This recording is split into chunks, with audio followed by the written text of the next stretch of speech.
podcast, brought to you by the Lines and Play Picks. Coming to you from Oakland, California, as always, Josh Lander, joined by my counterpart on the East Coast, Nate Weitzer, where you can find all his articles up on thelines.com, playpicks.com, everything you need every day. Nate, we had a pretty good night on the NBA slate last night. Another very, very full one this Friday evening for all you folks staying at home to watch Hoop tonight. Why don't we just get right into the slate for Friday, January the 8th? Yeah, we have 10 games on the schedule, provided the Nets and Wizards are good to go after the Sixers' little COVID scare. That's definitely something to monitor as we go. But here are the lines. Suns -7 at Pistons. Thunder +2 at Knicks. Hornets +6 at Pelicans. Wizards +6.5 at Celtics. Jazz +6 at Bucks. Nets are -2.5 at Grizzlies. Magic +7 at Rockets. Bulls +10 at Lakers. Raptors -5.5 at Kings, and Clippers, I'm seeing -4 in some places, up to -6 here right now on FanDuel Sportsbook. So, Josh, looking at that, what's your best bet? Yeah, the one that jumped right out to me that I feel real strong about is the Milwaukee-Utah game. I think there's a lot of stuff in there. I know you mentioned there's some games that are going to be affected by COVID. Luckily, this one is going to be good to go for sure in Milwaukee. Milwaukee, obviously, the glaring thing coming out at me is how great they are on offense. They're middle of the road on defense, as is Utah, who has some pretty clear deficiencies in some area. So I think you can expect points. This started at 236. It's jumped down, I believe, to 232 at this point in time on most platforms. I like that a lot, considering the Bucks are averaging 125. I think really if you're scared of this line and why it may have gone down is the Jazz are putrid on offense right now, as they have been the last 3 games, as they've been just losing to teams that they probably should beat, although the Nets seem to be better than we might think without KD. But either way, I don't like Utah. I don't know where Bojan Bogdanovic went this year. I loved them when he was putting up 20 points, 4 boards, and 2 assists last year. All those numbers have dropped dramatically. Most glaring, the points. He's at about 11 points a game right now, down from 20. They don't have scoring coming from anywhere, and I don't think Joe Ingles is playing. So I think I don't understand the small line there, and I also really like the over. I might tease it down a bit to about 225 on on DraftKings. You can get that 225 over. Just tease it down a little bit. You still get about -188 on your money. And like I always say, I'd rather win a little than lose it all. Yeah, no, I love the over here. I'm not quite as convinced on the spread, but I'm fine taking the Bucks. I mean, they're such a great team for the over because you can almost count on them getting to that 120 average on most nights, especially in this matchup. Both teams are top 5 in terms of 3-point shooting, and the Bucks really do just allow you to shoot threes. So I think you could see kind of that get right game from Bojan and from the Jazz offense as Donovan Mitchell breaks down, opens things up for Bojan. Also, look at the Jazz giving up the most points per game in the paint their last 3 games, 64 per game. So Giannis could definitely hit on some of his props. And then, yeah, you touched on it with Mitchell going off. Look for Drew Holiday to also have a pretty good game. He's only looking at over 1.5 threes on DraftKings, and that's a pretty good -130 on your money there. Yeah, I'm going to jump in and just say I want to mention that I love those props as well for both the guards you mentioned. I actually really like Mitchell. He's only got over under, yeah, what is it, 33.5 points, rebounds, assists combined. I think we're looking at a potential 30-point game for him, so I love that bet. And I also love Drew Holiday. Guards against the Jazz can pretty much feast right now, and I think you can expect to see that from Drew. Uh-huh. And that's also a game to think about stacking in DFS based on what we're talking about there.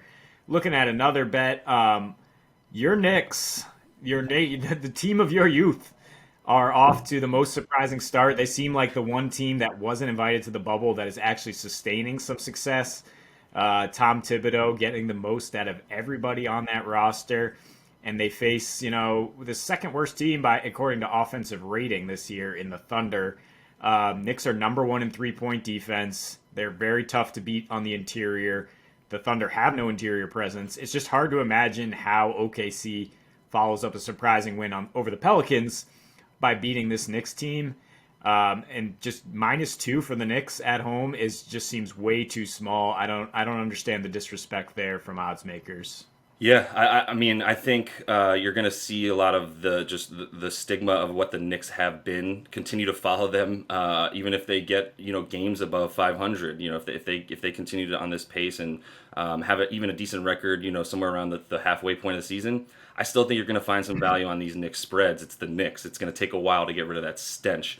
And a lot of their players have put up numbers before at times, like Randall and Alfred Payton, and then fallen by the wayside. So I think, yeah, it is an undervalue on Vegas's part. Like the anomaly of that OKC game against the Pelicans, which was very quietly happening while we were all watching other games. That was wild. That was one that was unpredictable according to any numbers or metrics or lineups that you look at. The Thunder are bad, basically. They're just bad on offense. They have the second worst net rating, so they're not exactly good at defense. They don't really have anybody to rebound the ball, as they have the fourth worst rebound percentage in the league. And the Knicks, they crashed their Tom Thibodeau's team. They crashed the boards. They score in dirty, weird ways at times, and Julius Randle's upped his game. So yeah, no, I like all those. I like everything Knicks there big time, and even potentially even unders. I think you're going to see a sloppy, slow game. So I might actually just move us along to our next game. I'm looking at this point, Nate, the Suns in Detroit. I'm almost scared of it because it seems so easy. It started at about you could find it for 5.5. Right now, I believe we said that the Suns are favored by about 6 in Detroit. Detroit's awful, and Phoenix is very good. Just running through a couple of the numbers, you're hard pressed to find where Detroit's going to be able to stop Phoenix. They're decent on offense. They put up some numbers in transition as well, but Phoenix slows the pace down. They're 6th in rebound percentage. They have the 5th best effective field goal percentage. As we mentioned, they don't turn the ball over. 3rd best assist to turnover ratio. And when you have Chris Paul, they're 6-2 against the spread. I guess the theme here is continue to bet Chris Paul, and I'm going to ride the Suns absolutely tonight. Yeah, and in those 6 covers, they're covering by 10.9 points per game, so it's not like you're exactly sweating it out with the Suns, who are also getting devalued. I mean, you are seeing sharp money move that line up, and I think it's now up to 7 in some places. So one thing I really liked with that game is teasing it down maybe 4 points with other games. And I'm really liking a money line parlay tonight. You got the Bucks, you got the Nets, who we'll touch on, the Knicks, and the Suns, who all 4 seem very likely to win. And if you put them all together, you're getting 4-1, maybe 5-1 on your money. I think that's definitely worth the risk for some small wagers, just to see if that does indeed pay off. I like it. And then, yeah, just looking at the DFS scene tonight, intriguing narrative in terms of the Lonzo versus LaMelo showdown, right? There's no way Big Brother lets little brother get the best of him, I don't think. And Lonzo's prop only 23.5 points, rebounds, assists at DraftKings. I think you can hammer that. I think he's not necessarily someone who's going to fill it up scoring, but I think he is going to shut down his brother, earn more minutes, grab more boards, and just outplay him on both ends. Obviously, you can look at the Nets for value, with it, assuming Kyrie might miss another game. Even if he doesn't, Joe Harris, TLC, Karis LeVert are just undervalued across the board. And then Brandon Clark on the other side is a good bring back from the Grizzlies. They're undervalued. He's undervalued as well. He's really on the rise on a team that has no other options. And how about Kobe White, man? Kobe White coming off 36 points, and the Lakers on a back-to-back, often disinterested. Why not keep rolling with him at 6.6K on FanDuel? Finally, Tyrese Halliburton could have the starting role if De'Aaron Fox misses, and he's pretty undervalued on both sites as well. Yep, I love those games that you pointed out. I love Kings players. I think De'Aaron Fox can be out tonight with a hamstring, and I wish Kobe White was on the Knicks. I love that kid so much. I think he's a perfect fit for New York, even honestly for Chicago as well. And he's putting up some good numbers against a lot of us stat nerds who often point out his flaws. He's putting up a lot of good numbers this year. Oh yeah, Josh, real quick, the quick hits. Assuming the Wizards and Nets play, right? We like the over in the Wizards Celtics game. Yes, sir. Celtics defense is nowhere near where it was last year. Wizards obviously putting up a shitload of And you have points. to have balls to take an under on a Wizards game this year. Oh my God, yeah. Even at 234.5, I think you got to take the over there. Yeah. And the Nets just being pretty undervalued as they continue to overperform when they lose stars. Yep. Looking at minus 2.5 at the Grizzlies, that's definitely a confident bet for us.